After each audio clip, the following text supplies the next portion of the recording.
Assalamualaikum warahmatullahi wabarakatuh. Selamat pagi, selamat siang, selamat sore, selamat malam. Apa kabar teman-teman? Semoga teman-teman selalu dalam lindungan Tuhan Yang Maha Esa, selalu dalam kondisi sehat walafiat. Oke teman-teman, bersama saya Adi, kita berjumpa lagi dengan materi sinematografi. Saat ini kita belum bisa bertemu secara langsung bertatap muka di kelas.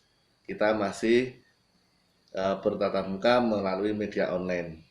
Selain itu, tentu saja teman-teman selalu mendapatkan berita dari berbagai macam media massa. Nah, salah satunya media yang selalu memberitakan tentang politik, ekonomi, sosial, budaya, dan sekarang membahas tentang COVID-19 paling sering adalah media televisi. Salah satu teknologi komunikasi dan informasi yang mampu menjangkau masyarakat luas dan sekaligus paling populer adalah media video atau televisi. Saat ini, sebagian besar masyarakat Indonesia telah memiliki televisi atau bisa mengakses informasi dari televisi. Bahkan, sebagian besar dari kehidupan manusia tidak terlepas dari televisi. Konten yang ada di dalam televisi sebagian besar adalah format film atau sinema. Film adalah gambar hidup, juga sering disebut dengan movie atau video. Film secara kolektif sering disebut dengan sinema.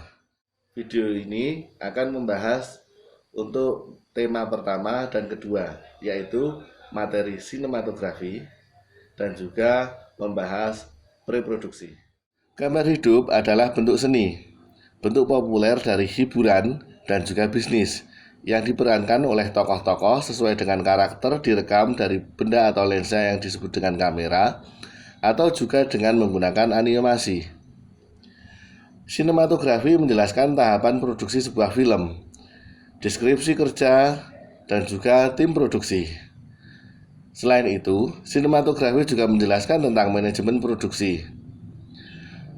Materi dalam sinematografi mencakup penyusunan tim produksi, menyeleksi kru, dan hal yang harus disiapkan dalam produksi film.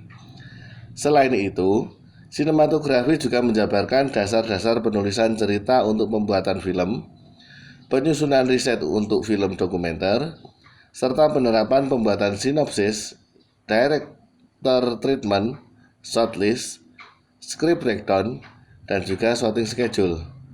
Materinya mencakup penulisan, penyutradaraan pada tahap praproduksi, produksi, dan juga pasca produksi. Sinematografi sendiri berusaha menjelaskan tentang pengoperasian kamera dengan baik serta cara pemeliharaannya, kemudian proses perekaman yang dapat menghasilkan gambar serta suara dengan baik, dan juga mengasah inisiatif untuk menyesuaikan diri kameramen atau sumber daya manusia yang mengoperatori kamera tersebut dengan segala keterbatasan alat dan kamera yang digunakan. Materi mencakup dasar-dasar sinematografi, pengenalan teknologi kamera, teknik pengambilan gambar, tata cahaya, serta penataan kamera saat produksi. Tata suara menguraikan dasar-dasar audio pada proses produksi film, baik yang dilakukan ketika perekaman suara saat pengambilan gambar maupun kebutuhan pengisian suara saat pasca produksi. Materinya mencakup dialog, musik, dan efek suara. Kemudian tata artistik menjelaskan tugas-tugas yang harus dilakukan oleh departemen artistik dan juga mengaplikasikan sinopsis dan director treatment menjadi breakdown artistik. Materi mencakup tata busana, tata rias, bagian set, properti, dan juga efek spesial. Kemudian yang terakhir editing, menjelaskan proses editing, teori dasar editing, pengoperasian komputer untuk editing, memberi pemahaman tentang pola pikir editing pada setiap tahap produksi film dan penerapan konsep editing atau paper edit. Mencakup sekilas tentang editing, tahapan editing, dan istilah teknis dalam editing. Tahap pre-produksi. Tahap ini adalah tahap persiapan yang harus dilaksanakan karena di dalam produksi tanpa persiapan yang matang tentunya akan mengalami kesulitan pada saat melakukan eksekusi di lapangan. Agar pada saat produksi tidak terlalu banyak improvisasi, maka tahap ini harus dilaksanakan dengan sebaik-baiknya. Di dalam tahap reproduksi, ada beberapa elemen dasar yang harus dilakukan. Ide. Suatu karya apapun selalu diawali dengan ide. Ide adalah buah dari pikiran. Demikian juga pembuatan media video. Untuk menemukan ide dapat dari mana saja, misalnya dari pengalaman pribadi, kemudian dari lingkungan pergaulan, dari permasalahan yang pernah dihadapi, buku, siaran televisi, siaran radio, dari surat kabar, dan lain sebagainya. Kemudian yang kedua adalah sinopsis. Sinopsis adalah ringkasan cerita dari ide yang ada kemudian dituangkan menjadi sebuah cerita yang kemudian dibuat ringkasannya sehingga lebih mudah untuk dipahami. Sinopsis pada intinya adalah pengembangan dari ide. Kemudian dari sebuah sinopsis kita kembangkan lagi menjadi naskah yang lebih detail dengan alur cerita yang jelas, penokohan, perwatakan atau karakter, kemudian lokasi, dan lain-lain. Naskah disusun oleh orang yang dianggap mampu untuk menulis naskah. Sinopsis dan treatment yang sudah disetujui kemudian dikembangkan dalam uraian visual dan audio menjadi sebuah naskah. Langkah awal penulisan naskah sebaiknya dimulai dari uraian visual dari detik awal hingga akhir, dan sebisa mungkin juga sudah digambarkan durasi dari visual tersebut. Setelah uraian visual lengkap, kemudian dilengkapi dengan audio. Dalam audio meliputi musik, narasi, sound effect, direction, dan lain-lain, mulai dari pembuka sampai penutup program. Berikutnya adalah treatment. Dari naskah yang telah dibuat, kemudian dilanjutkan dengan pembuatan treatment, atau lebih sering disebut dengan production book. Production book adalah pegangan atau panduan saat produksi. Production book berisi naskah yang telah di-breakdown menjadi adegan-adegan, durasi, budgeting atau penganggaran, peralatan, jadwal syuting atau schedule, dan semuanya yang termasuk dalam elemen produksi. Selanjutnya, pembuatan skenario. Pembuatan skenario meskipun lazimnya dilakukan dalam proses produksi film komersil, namun dapat diadaptasi juga untuk proses pembuatan produk audio visual lainnya dengan penyesuaian seperlunya. Hal ini dimungkinkan karena film dibuat untuk menyampaikan pesan komunikasi secara visual. Sebagaimana di sini kita akan membuat sejumlah produk video sebagai media untuk menyampaikan pesan komunikasi. Ada 4 aspek dalam penulisan skenario. Yang pertama, konsep cerita. Konsep cerita dirumuskan dalam sebuah kalimat tunggal yang menjelaskan tokoh utama dalam film dan apa yang ingin diperbuat atau diperjuangkannya. Kemudian yang kedua adalah karakter atau perwatakan, yaitu tokoh-tokoh yang terlibat di dalam cerita. Setiap tokoh dijelaskan karakter dasarnya dengan penekanan penjelasan pada tokoh-tokoh utama. Perbedaan karakter ini akan memainkan peranan penting yang melatar belakangi bagaimana setiap tokoh bersikap dan bertindak tentang suatu isu atau masalah. Yang ketiga adalah alur cerita. Alur cerita merupakan rangkaian kejadian dan hubungannya dengan karakter. Bagaimana kejadian demi kejadian dirangkai menjadi sebuah cerita yang akan membentuk amanat atau menentukan keberhasilan terjalinnya cerita yang menarik. 4. Perencanaan adegan per adegan. Rangkaian rencana pengambilan gambar yang meliputi dialog, acting, set properti, setting lokasi, dan sebagainya dapat dengan mudah dibayangkan tentang suatu cerita yang memiliki konsep cerita, karakterisasi, dan alur cerita yang menarik, tapi lantas berakhir menjadi film yang buruk karena kelemahan dialog, acting, setting lokasi, dan properti. Penulis skenario yang berpengalaman pun belum tentu dapat menulis skenario dalam sekali jadi. Yang lazim terjadi ialah dibuatnya draft skenario untuk kemudian dipelajari lagi demi mendapatkan ide-ide yang merupakan pelengkap untuk finishing pembuatan skenario tersebut. Bahkan bagi skenario yang sudah jadi pun, terjadinya revisi skenario merupakan hal yang lumrah terjadi. Penulis skenario sebelumnya telah memiliki nilai-nilai dan pemahaman tertentu atas isu tertentu, hasil dari kehidupannya selama ini misalnya. Hal ini dapat digali untuk mendapatkan hal-hal yang menarik dibandingkan dengan fakta yang telah digali. Penggalian imajinasi, bagaimana suatu masalah dapat timbul dan terselesaikan dari benturan-benturan nilai-nilai dan kepentingan yang sudah ada atau sudah terjadi. Format skenario. Perencanaan skenario sendiri lebih berupa aspek mental yang abstrak dari seorang penulis skenario yang dapat dituangkan ke dalam sebuah atau berbagai bentuk tulisan sesuai keperluannya. Pada saat produksi sebuah film, skenario dituangkan dalam format tertentu yang dimaksudkan agar kru produksi yang terlibat dalam produksi tersebut mengetahui perannya masing-masing saat pengambilan gambar dilakukan. Namun, untuk sebuah produksi skala kecil dengan tim kecil, skenario dapat diadaptasi menjadi rumusan bersama yang sederhana, asal dapat dimengerti dan menjadi acuan kerja kru produksi, misalnya kameramen, sutradara, atau bagian lighting. Yang berikutnya adalah pembuatan storyboard. Setelah tim produksi terbentuk dan masing-masing sudah mempelajari naskah, maka mereka melakukan rapat untuk membuat skrip atau storyboard. Storyboard ialah rangkaian gambar ilustrasi yang berusaha menjelaskan bahasa tulisan skenario ke dalam bahasa visual. Di dalam naskah ini terdapat gambar secara lengkap setiap adegan, bahkan shot atau gambar. Adegan demi adegan cerita yang sebelumnya telah dirumuskan dalam skenario diterjemahkan menjadi gambar oleh sutradara dengan bantuan kameramen dan storyboard artis sedemikian rupa sehingga dalam potongan-potongan gambar ilustrasi yang dihasilkan terhimpun informasi tentang siapa yang muncul, bagaimana gerakan, di mana posisi objek, dan melakukan apa, kemudian di mana posisi kamera, angle kamera, serta bagaimana cara pengambilan gambarnya. Apakah secara tilt up, tilt down, follow, atau yang lain. Kemudian di mana lampu dan bagaimana suasana yang ingin diciptakan, serta masih banyak lagi yang lainnya. Hal ini dilakukan sesuai dengan tuntutan naskah.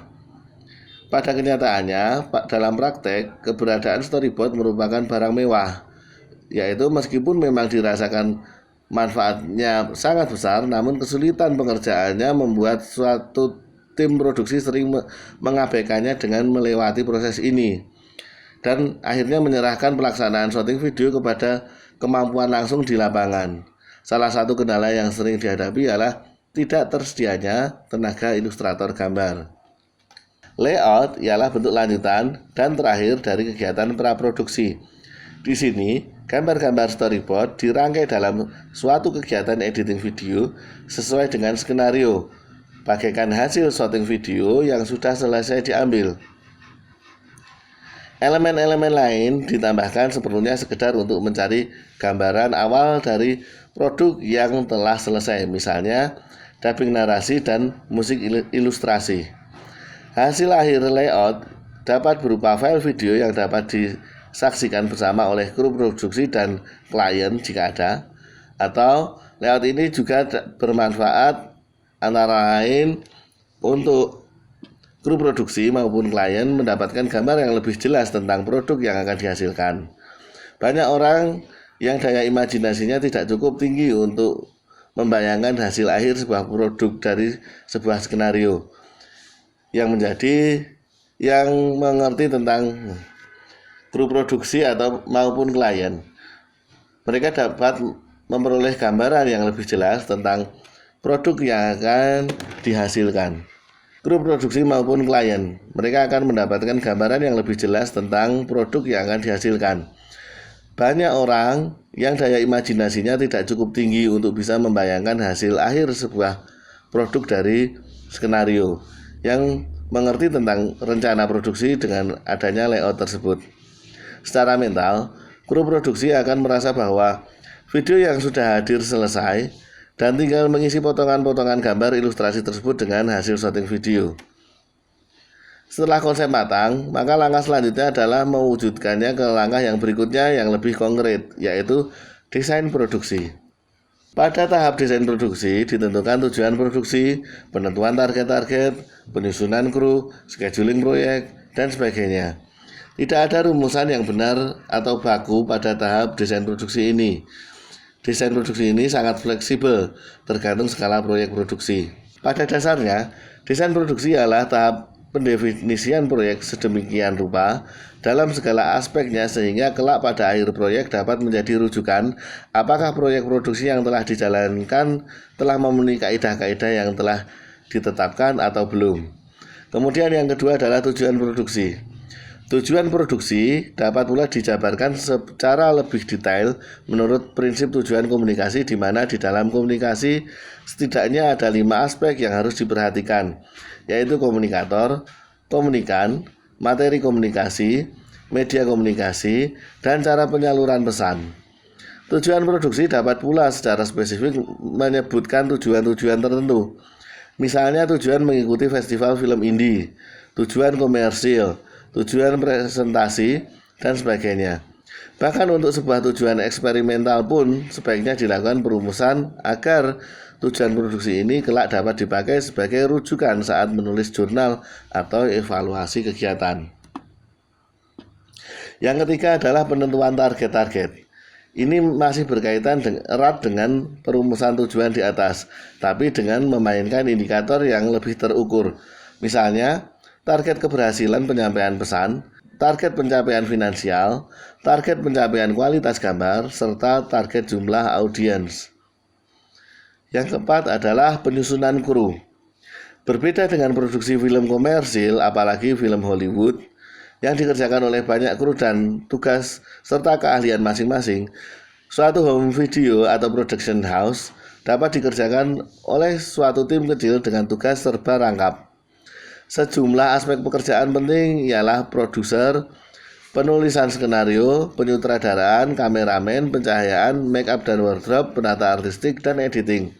Tidak masalah dengan keterbatasan sumber daya manusia yang dapat terkumpul di dalam kru produksi.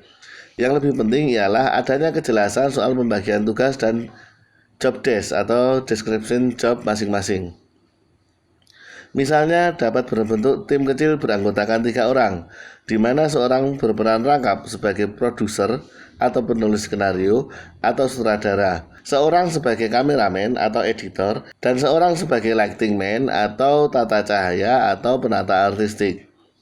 Penjelasan lebih lengkap tentang susunan kru yang lebih ideal akan kita bahas di bagian yang berikutnya. Yang kelima adalah scheduling project. Scheduling project memegang peranan yang amat penting dalam pencapaian efektivitas dan efisiensi produksi, terutama kegiatan produksi atau video shooting di mana terlibat banyak sumber daya manusia, pemain, dan peralatan shooting video yang digunakan. Idealnya, suatu pengambilan gambar telah direncanakan dan dijadwalkan pada tenggang waktu yang cukup sehingga semua pihak yang terlibat dalam shooting video tersebut dapat mempersiapkan diri dengan baik untuk menunaikan atau menjalankan tugasnya masing-masing sesuai peran dan tugas yang telah ditentukan sebelumnya. Kesiapan tersebut meliputi kesiapan mental, pikiran, dan peralatan. Scheduling proyek juga amat berguna bagi semua pihak yang terlibat dalam produksi video untuk mengukur sejauh mana kemajuan suatu proyek pada saat-saat tertentu. Yang keenam adalah penyusunan anggaran. Penyusunan anggaran disusun berdasarkan pertimbangan berbagai macam hal, misalnya lamanya syuting, jumlah tim produksi, kemudian lokasi. Lokasi bisa dibagi di studio, di luar studio, jauh dekatnya, dan juga berapa tempat. Kemudian pemain, bintang atau bukan, serta jumlahnya. Yang berikutnya adalah peralatan yang dipakai, setting dan properti yang diperlukan, faktor kesulitan, misalnya harus menggunakan stuntman atau tidak, menggunakan animasi atau tidak. Kemudian yang berikutnya adalah musik.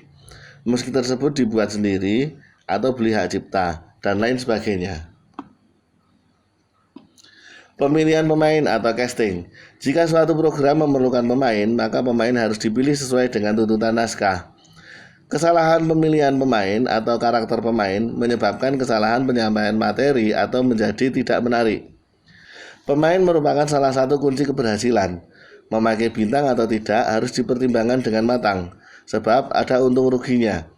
Untungnya yaitu sajian lebih menarik dan orang suka menonton bintang. Kerugiannya adalah biaya yang mahal. Bukan bintang, harus dipertimbangkan bahwa mereka betul-betul harus dapat menjiwai karakter yang dituntut dalam naskah. Yang kedelapan adalah pencarian lokasi atau hunting. Pemilihan lokasi untuk pengambilan gambar harus dilaksanakan sesuai dengan tuntutan naskah.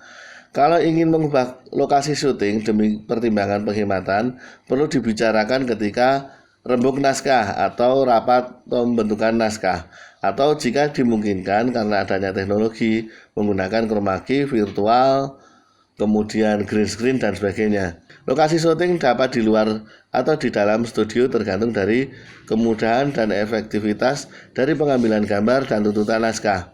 Sebab semua yang ada di naskah sudah dipertimbangkan efektivitas untuk penyampaian pesan. Setting lokasi atau blocking area atau location set.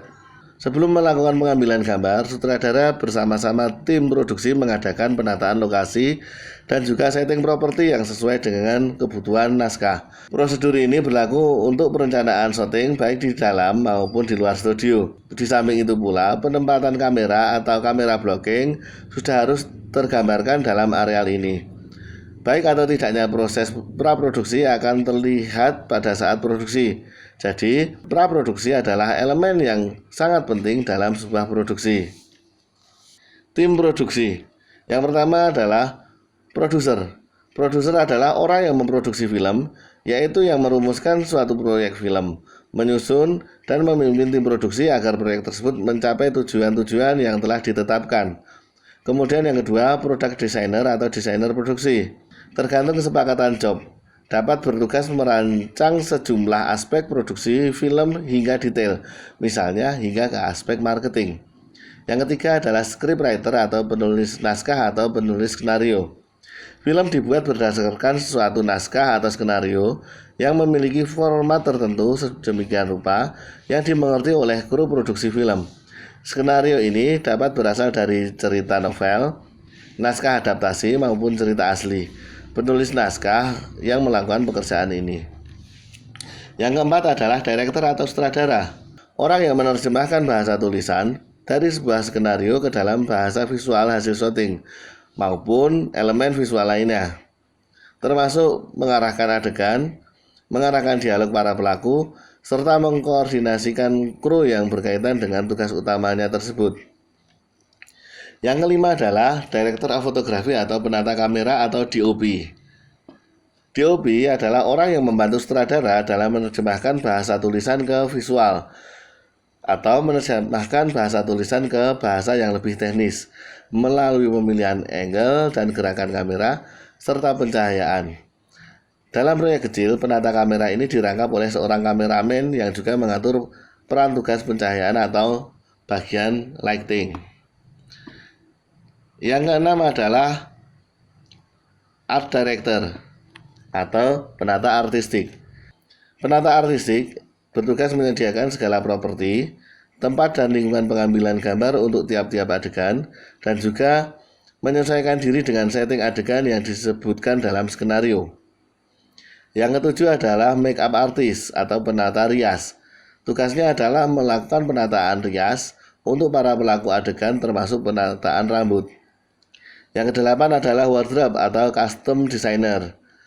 Tugasnya adalah merancang pakaian untuk para pelaku atau pemain atau artis yang masuk ke dalam adegan sesuai dengan setting cerita dalam skenario. Yang kesembilan adalah penata musik atau music arranger. Tugasnya adalah mendesain ilustrasi musik untuk film, dapat berasal dari ciptaannya sendiri atau karya orang lain yang ditata ulang. Yang kesepuluh adalah editor. Tugasnya adalah melakukan pengeditan gambar, menyusunnya menjadi cerita yang utuh sesuai dengan skenario, dan menambah elemen-elemen lain yang diperlukan seperti sound, musik ilustrasi, melakukan sentuhan-sentuhan artistik, kemudian penambahan grafis sehingga tercipta mood atau style film tertentu. Berikutnya adalah langkah-langkah praktis atau tip dalam menulis naskah. Yang pertama, lihat indikator dan materi yang akan disajikan. Yang kedua, pilih format sajian sesuai dengan karakteristik materi yang disajikan, misalnya game, kuis, reality show, talk show, dan sebagainya. Yang ketiga adalah bumper tune, dibuat animasi 3 dimensi yang mewakili identitas dari program tersebut. Yang keempat, teaser atau pembuka, berupa adegan yang menggambarkan materi yang akan dibahas atau montage shoot atau cuplikan gambar, dan bisa juga dalam bentuk komedi atau tragedi untuk menarik perhatian penonton. Yang kelima adalah isi bagian visual dengan perintah deskripsi atau gunakan istilah teknis pertelevisian. Berikutnya, utamakan visual gerak, berwarna, kalau bisa 3 dimensi, dan detail sesuai dengan narasi. Selanjutnya, penulisan caption harus sesuai dengan kaidah bahasa, singkat, tidak lebih dari 5 baris. Kemudian, sajikan materi dengan menarik, jelas, dan mudah diingat oleh penonton. Yang selanjutnya, kolom audio diberi musik, sound effect, dialog, presenter, direction, ambience, narator sesuai dengan kebutuhan, dan juga audio yang dimasukkan ke dalam kolom tersebut sebagai penguat atau penjelas visual yang masih belum jelas. Yang terakhir adalah narasi sebaiknya tidak menggurui, kalimat tidak terputus-putus, bersifat memotivasi, dialog disesuaikan dengan situasi dan kondisi, kalau presenter sebaiknya komunikatif, singkat, dan lain-lain. Ini adalah storyline film dokumenter dengan judul Generasi Milenial dan Eksistensi Tari Angguk Kulon Progo. Film ini saya buat bersama dengan teman-teman dari Sekolah Vokasi Universitas Gadjah Mada pada tahun 2019. Silahkan teman-teman perhatikan dan cermati storyline tersebut.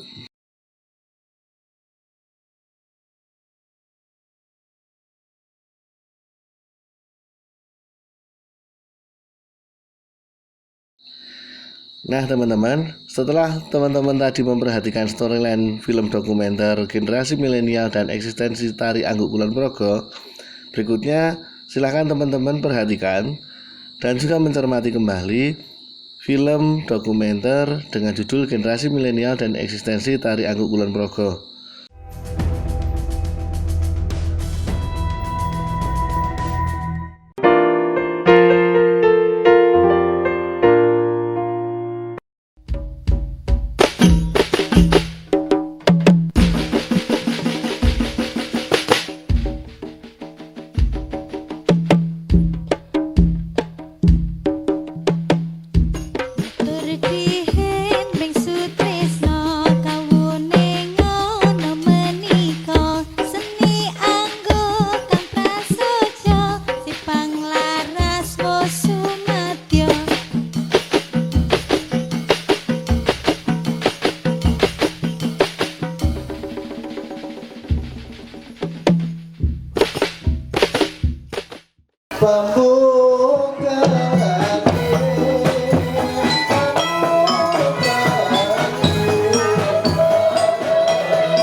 Saya Destri Nama Kentina, alamat saya di RT 10 RW 5 Pemanduan Kulon Progo.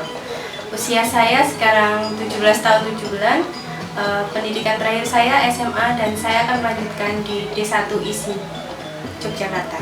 Kegiatan sehari-hari saya yang untuk di pagi hari nanti saya membantu orang tua untuk membersihkan rumah atau membereskan lingkungan rumah. Nanti di siang harinya saya pergi ke sanggar untuk melatih atau mengajari anak-anak menari di sanggar. Lalu nanti di malam harinya saya ada kegiatan rutin untuk latihan saat ada pementasan atau job. Saya mulai menjadi penari angguk dari kelas 2 SMP, umur sekitar 14 tahunan lah. Itu Saya ikut sanggar, lalu sudah berjalan 5 tahun sekarang, saya masih menjadi penari angguk Kulon Progo. Saya belajar tari angguk di Sanggar Sri Panglaras yang dipimpin oleh Ibu Sri Woryanti yang berlokasi di Pripe Hargomulyo Kupang. Saya menyukai tari angguk karena tari angguk merupakan tarian khas dari Kulon Progo yang harus dikembangkan dan dilestarikan. Eksistensi angguk Kulon Progo itu semakin berkembang, jadi angguk Kulon Progo itu udah banyak keluar di berbagai kota, nggak cuma di Kulon Progo, tapi juga di luar Yogyakarta. Saya sebagai generasi milenial memilih tari angguk sebagai tari yang untuk dikembangkan karena tari angguk merupakan khas Kulon Progo, jadi harus dikembangkan dan dilestarikan terus agar tidak punah dimakan jamu. Pemain angguk laki-laki itu tidak begitu digemari, Pak, sehingga yang perempuan sekarang yang lebih menarik dan digemari oleh penontonnya.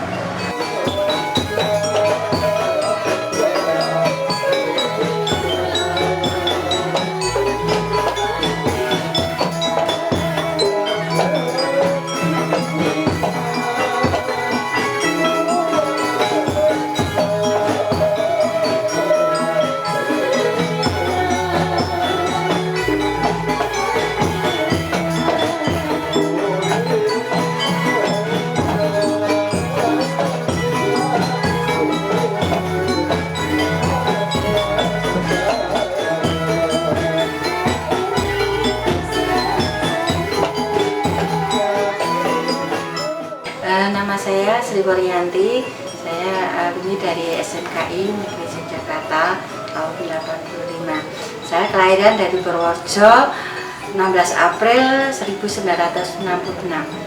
Jadi sekarang saya sudah 53 tahun. Saya pengen nguri-uri, kepingin tarian tradisional khususnya tari angguk biar tidak mati. Kita ingin mengembangkan dan juga ingin dari lingkungan sini, dari kaum muda-mudi biar bisa nguri-uri kebudayaan ini khususnya tari angguk. Saya itu dari umur TK, masa dulu pernah dari Purworejo Dolala. Saya pernah di Dolala. Setelah itu dapat suami saya dari Pripe.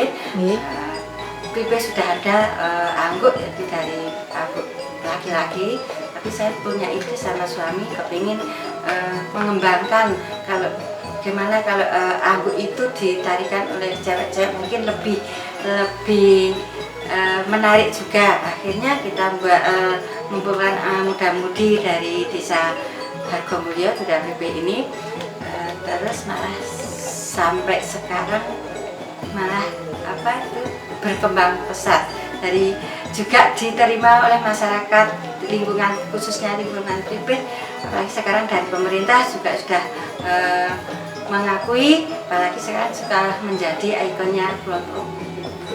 Saya sebagai seniman, kami kepingin nguri-uri khususnya tari angguk. Saya mengajak adik-adik dari remaja dusun Pripe untuk berlatih tari angguk.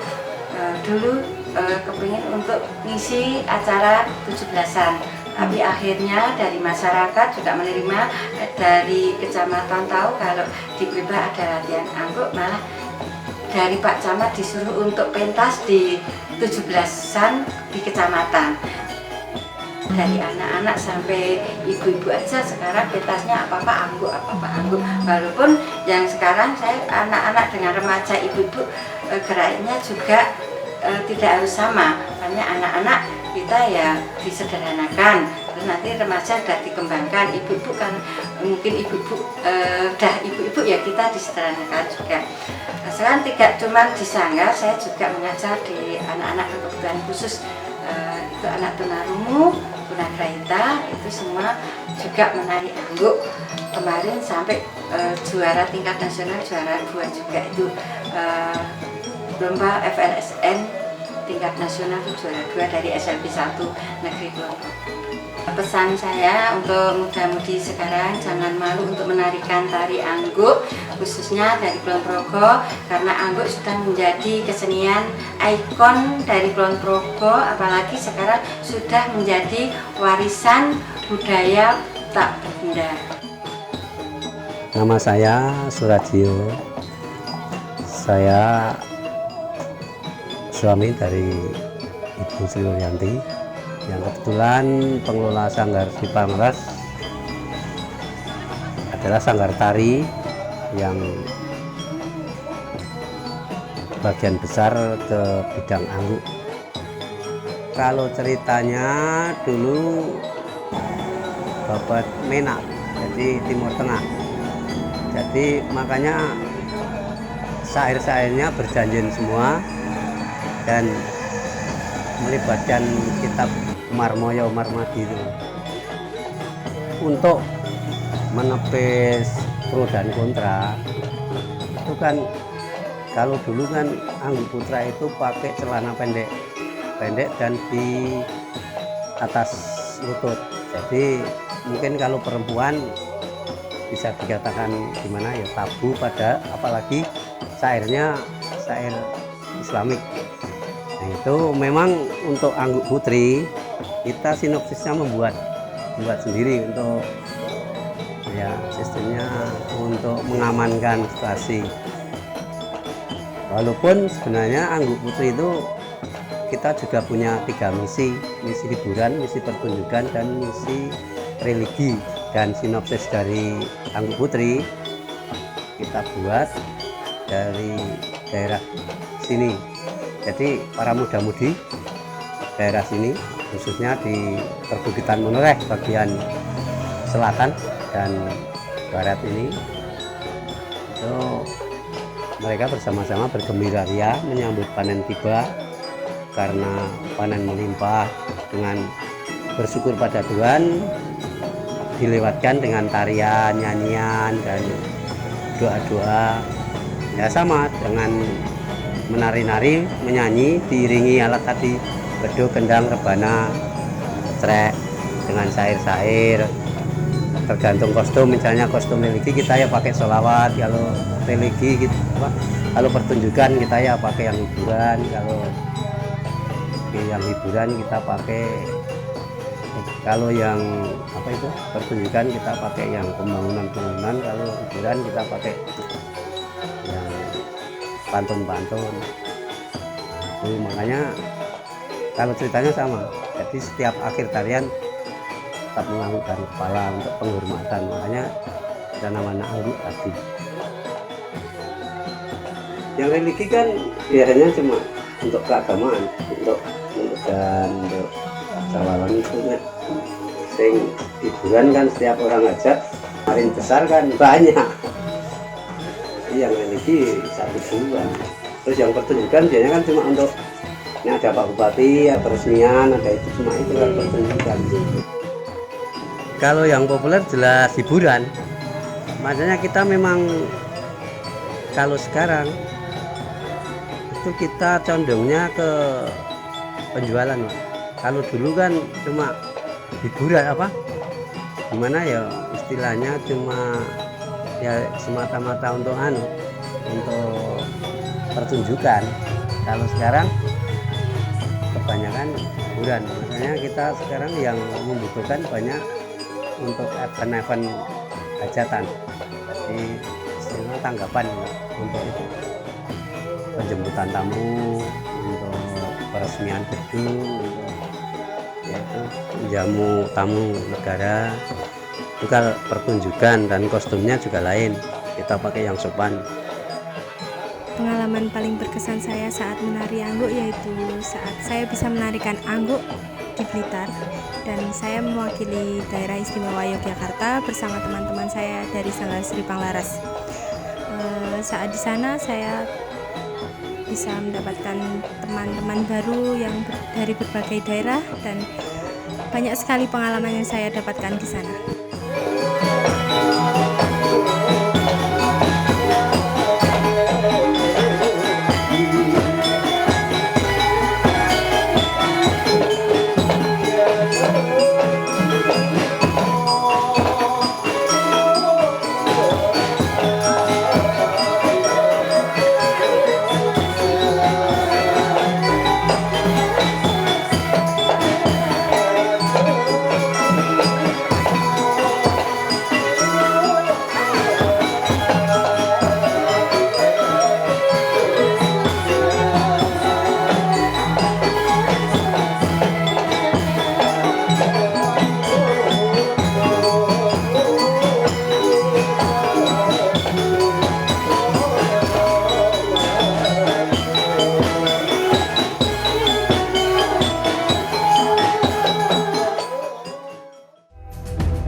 Oke teman-teman, demikian tadi video tentang materi sinematografi.